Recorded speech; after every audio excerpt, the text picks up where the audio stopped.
Today on Sports Central, we have our next team projection of this offseason, and it's going to be over the Clemson Tigers, a team that had an outstanding 2020 season, and even though this team missed out on the national championship game, it still was an outstanding year for Clemson, and we'll be going over why I think Clemson could easily go right back to being a national title contender in 2021 here today.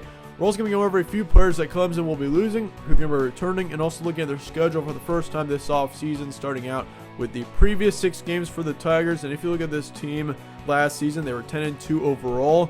Great year for Clemson, even though they took 2 losses. I mean, this team did finish out, which of course for Trevor Lawrence, I'm sure is kind of a disappointing finish there, losing to Ohio State in the college football playoff semifinal. But in Ohio State in that game, I mean, Clemson did give Ohio State a bit of motivation going into that matchup, but I mean, that Ohio State team came ready to play in that matchup. That Ohio State team, I think, played as impressive of a performance as I saw all of last season, even over any performance by Alabama. Like, Ohio State that night was just outstanding. They ended up winning that game 49-28. And Clemson, even though this team took 2 losses, they still once again had an outstanding year. They lost to Notre Dame 40-47 at the start of November.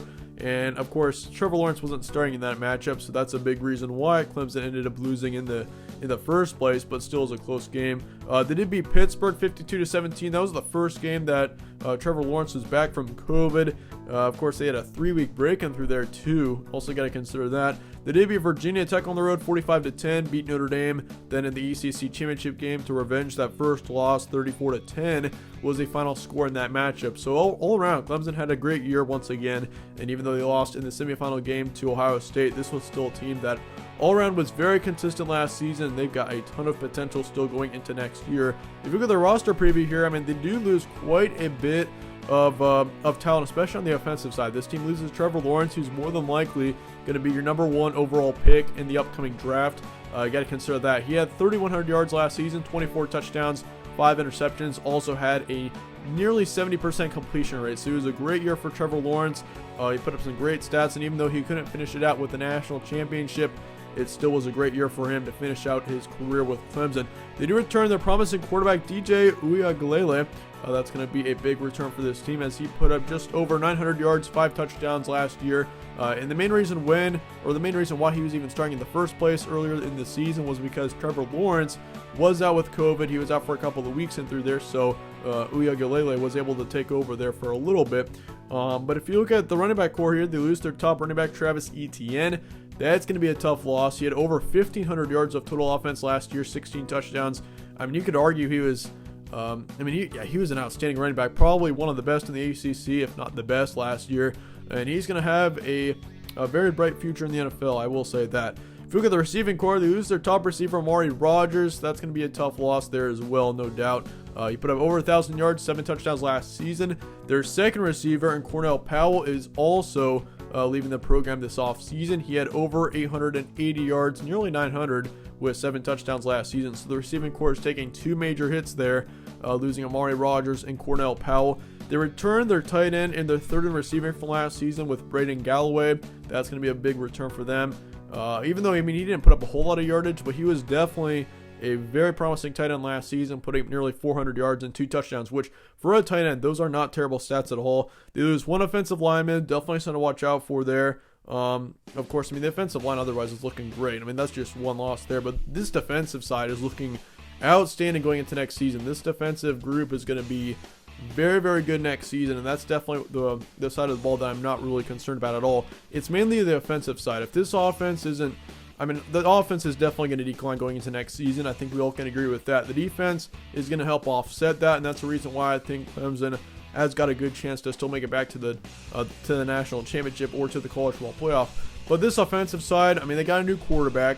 Uiagalelei did get some experience last season when he did start for Trevor Lawrence. So that is going to be good for him next season, that he had some experience under his belt going into a brand new season. But otherwise, this offensive side is looking, it's going to be kind of tough, especially in the receiving core. The receiving core is like, I mean, they're going to be pretty young next season. Same thing with the running back core. So this offensive side and the skill players will definitely be, I think, a little bit regressed from last season per se. I think the skill players definitely are. They still got lots of depth, is what I'm trying to say here. They still got lots of depth, but it's just going to be more of a younger group this upcoming season. But if Uiagalelei plays well, Clemson will too, in my opinion. Like, we saw how well Trevor Lawrence played. He was a great leader for this group over the past 3 years. He led this team to a national championship last season, or a couple of seasons ago during his freshman season. So we've seen that happen, and I think honestly, if their new quarterback plays well, so will Clemson. That's usually kind of the trend with most college teams, is if you get a good quarterback who is able to lead your team, that's going to be a huge factor going into a national contending team. But chances of a national title in 2021, I'd say, are pretty good. I think Alabama's definitely going to be right back to being up there. Ohio State could be very good. Georgia is going to be a team to watch out for sure. Speaking of which, you got to play Georgia as your first game of the season on September 4th in this upcoming 2021 schedule. So, yeah, it's going to be a tough schedule for Clemson, especially at the start of the year having to play Georgia. But otherwise, I mean, the ACC should be much easier this season around because you don't have to play Notre Dame. So Notre Dame is off the list, which I think Notre Dame still should be in the conference personally. But either way, they're already out of the conference, so there's no going back now. Yeah, Georgia to start off the season on September 4th. You got SC State on the 11th of September as your second game. They got Georgia Tech. And then the first road game that you got this season is on the road in NC State. That's also your second conference game. Then you got Boston College, Syracuse, Pittsburgh, Florida State, Louisville, UConn.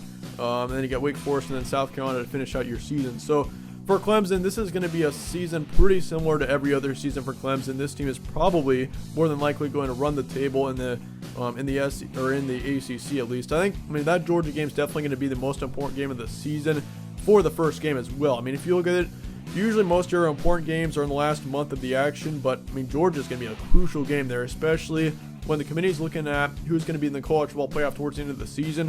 They're going to be looking at your strength of the schedule, and if Clemson loses to Georgia to start off the season, even if they go 11-1, this team is still not going to have a very good look because they lost to their most important opponent, being Georgia. So that Georgia game is going to come to be very crucial once we get to the start of the season in September. But if you look at some possibly troubling conference games, I'd say that Pittsburgh game on the road could be a tough one. Pittsburgh's looking like a halfway decent team. Louisville, maybe. I'm not really saying Louisville's going to be a great team, but that could be a tough one there. Both of those are road games as well. At South Carolina, I mean, South Carolina is usually always blown out by Clemson, so I don't really want to say it's going to be a close one, but South Carolina, who knows? They could be good next season as well, but otherwise, ACC schedule looks pretty easy once again for Clemson this upcoming season. Looking at the first half of your schedule, Georgia, I'm going to keep that as a close game for now. The games highlighted in yellow are your close games. Georgia's going to be a close one. SC State and Georgia Tech will both be guaranteed wins. I'm going to say NC State as well is going to be a close one. I think with it being on the road, and NC State last year was actually pretty good. I think they could be good next year as well. NC State's going to be a close one. I'm going to keep that as a yellow game. Boston College and Syracuse are both going to be wins as well. So you got 4 to 5 guaranteed wins in the first 6 games. I honestly think the first half of your schedule is much tougher than the second half. This second half, I got you running the table all the way through October and November. I think you beat Pittsburgh easily. You beat Florida State. You beat Louisville. Honestly, Pittsburgh and Louisville I consider putting as yellow games as well, mainly because they're on the road. But I'm going to keep them as guaranteed wins just because I think Clemson is so favored in those games. Like, there's definitely a greater than 80% chance that they'll beat any of those teams for that matter. Yeah, Louisville's going to be a win. UConn's going to be a win. Wake Forest will be as well. And South Carolina to finish out the season will be a win. So, looking at your ceiling for next season, it's going to be 12-0, no doubt. This team could easily go even past that, possibly to the national championship. It wouldn't surprise me at all if we saw Clemson in the national title game this upcoming season. Projection is going to be 12-0. I just think Clemson is too good right now. Uiagalelei was too promising last season for me to doubt him right now. So I got Clemson definitely being in the running to be undefeated in the regular season next year. The floor is going to be 10-2. And the reason why I got a 10-2 here is that's kind of just the worst possible record that Clemson could have this upcoming season. I don't see them going anywhere underneath that. Georgia, even if that is a loss, this team is still 11-1, and I don't see them really losing to NC State. I just put NC State in yellow just because it's on the road as well, but NC State, I'm definitely favoring Clemson right now. But as for that Georgia game, once again, that's going to be a very crucial game this upcoming season. Definitely be on the watch out for that. That's going to be a tough one there against the Bulldogs. Georgia's looking like a really good team this upcoming season as well, so definitely keep that in mind. That being said, that wraps up my projections for Clemson in this upcoming season. Let me know your thoughts in the comments below on the Tigers. Let me know your record predictions, all of that down in the comments. I appreciate you guys all watching. Stay tuned for more from All Sports Central, and I'll see you guys all later.